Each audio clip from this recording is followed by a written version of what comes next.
Hi everyone, उम्मीद करता हूँ आप सभी अच्छे होंगे। सो आज के वीडियो में हम लोग बात करेंगे biggest advantage being a middle class. अगर आप एक मिडिल क्लास हैं तो आपके पास उस चीज़ का क्या एडवांटेज है, सबसे बड़ा एडवांटेज क्या है जिसका यूज़ करके आप और पैसा बना सकते हैं, अमीर बन सकते हैं। तो उस चीज़ की बात करेंगे। तो बेसिकली बात होगी पैसे की और ज़्यादा पैसे बनाने की। तो देखिए, middle class in the sense कि आपके पास आपकी एक हिस्ट्री होगी। History in the sense financial history. आपके पास सैलरी आती होगी, आपने टैक्स दिया होगा। सो मैं एक्सपेक्ट कर रहा हूँ मिडिल क्लास, सारे मिडिल क्लास टैक्स देते हैं और उनका सैलरी एक सर्टेन अमाउंट का रहता है, मोर देन 60,000 50,000 तो रहता ही है, तभी वो एक टैक्स ब्रैकेट के अंदर आते हैं। तो इससे होता क्या है कि आपके पास एक आपकी फाइनेंशियल हिस्ट्री बन जाती है। बैंक आपको लोन दे सकता है। लोन किस टाइप के हो सकते हैं? पर्सनल लोन्स हो सकते हैं, हाउसिंग लोन हो सकते हैं, हाउस कंस्ट्रक्शन लोन हो सकते हैं। तो ये इस टाइप का लोन आपको इजीली मिल जाता है। तो अब यहाँ पे क्वेश्चन ये आता है कि इस चीज़ का यूज़ कैसे करें।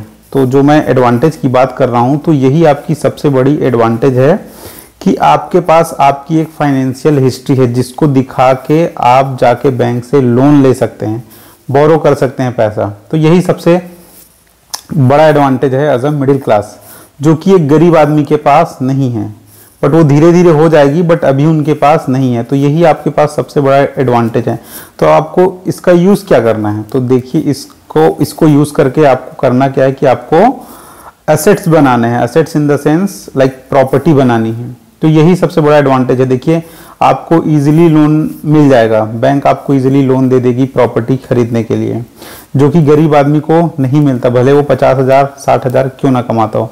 क्योंकि बैंक को क्या चाहिए, कंटिन्यूअसली उनको स्टेटमेंट चाहिए रहता है, मंथली वाइज, कि भाई इसका सैलरी कंसिस्टेंट है, मंथली मंथ बाय मंथ आता है। वैसे भी जो जॉब करते हैं उनको बैंक पैसे देने के लिए तैयार रहती है, और देती इसलिए है क्योंकि आप कुछ खरीद सकें।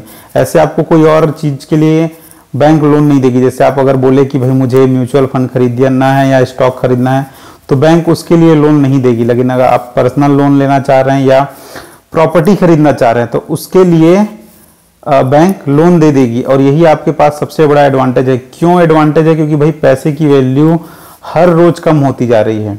अगर आप असेट्स नहीं खरीदेंगे तो जो आप पैसे बचा रहे हैं उसकी ज़्यादा वैल्यू नहीं रह जाएगी। आप बोल सकते हैं कि भाई उसको स्टॉक में डाल सकते हैं या कुछ और इस टाइप के इन्वेस्टमेंट में, म्यूचुअल फंड में डाल सकते हैं। तो देखिए, इसका प्रॉब्लम ये है कि आप डाल तो सकते हैं, लेकिन ये कंसिस्टेंट नहीं रहता है।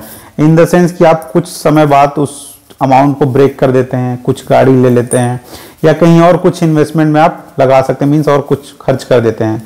बट अगर आप एक बार प्रॉपर्टी ले लेते हैं तो आप प्रॉपरली उसका EMI पे करते हैं। तो एक बार ले लिया तो आपका वो कंफर्म हो जाता है, श्योरिटी हो जाती है और आपका एक प्रॉपर्टी बन जाता है ना। तो दिन ब दिन पैसे की वैल्यू कम होती जा रही है। तो यही सजेशन रहेगा कि आप प्रॉपर्टी लें और जो आपके पास एडवांटेज है उसका यूज़ करें मल्टीपल प्रॉपर्टी खरीदने में।